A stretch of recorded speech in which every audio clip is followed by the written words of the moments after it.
শারদীয় দুর্গাপূজার চতুর্থ দিন আজ। অষ্টমী পেরিয়ে আজ মহানবমী। দেবীর বিদায় ঘণ্টা শুরু। দশমীতে কৈলাসে স্বামীর বাড়ি ফিরে যাবেন দেবী দুর্গা। এদিন বিশেষ কোনো পর্ব না থাকলেও সকালে তর্পণে দুর্গার মহাস্নান ও ষোড়শ উপাচারে পূজা করা হয়। সন্ধ্যায় হবে দেবী দুর্গার মহা আরতি। মহানবমীতে বলিদান ও নবমী হোমের রীতি রয়েছে।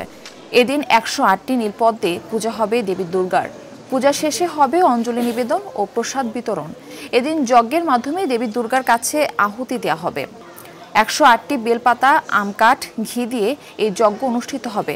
আগামীকাল বিজয়া দশমীতে বিসর্জনের মধ্য দিয়ে দেবী দুর্গাকে বিদায় জানাবেন হিন্দু ধর্মাবলম্বীরা।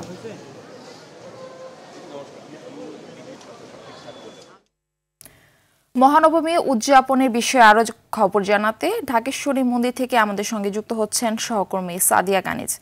সাদিয়া, আজকের দিনে কি কি আচার আনুষ্ঠানিকতা রয়েছে আর কেমন ভক্ত সমাগম দেখছেন সেখানে বিস্তারিত জানাবেন এবং সে সাথে জানাবেন নিরাপত্তা ব্যবস্থা কেমন দেখছেন?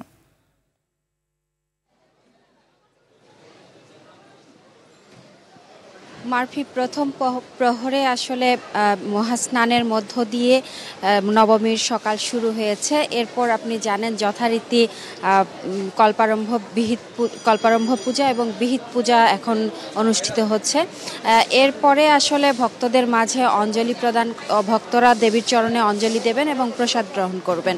এই আনুষ্ঠানিকতাগুলোই কিন্তু এখন চলছে এবং আপনাকে একটি বিষয় জানিয়ে রাখি, সেটি হলো নবমীর যে সন্ধি পূজা সেটি কিন্তু অষ্টমী এবং নবমীর যে সন্ধিক্ষণ তখনই কিন্তু আসলে 108টি পদ্ম দিয়ে এই সন্ধি পূজা অনুষ্ঠিত হয়েছে। আর এখন যেটি চলছে সেটি হলো ষোড়শ উপাচারে দেবীকে পূজিত করা হচ্ছে, যেটি প্রত্যেক দিনই হয় বিহিত পূজা এবং কল্পারম্ভ পূজা। সেই পূজার আনুষ্ঠানিকতাগুলোই কিন্তু চলছে।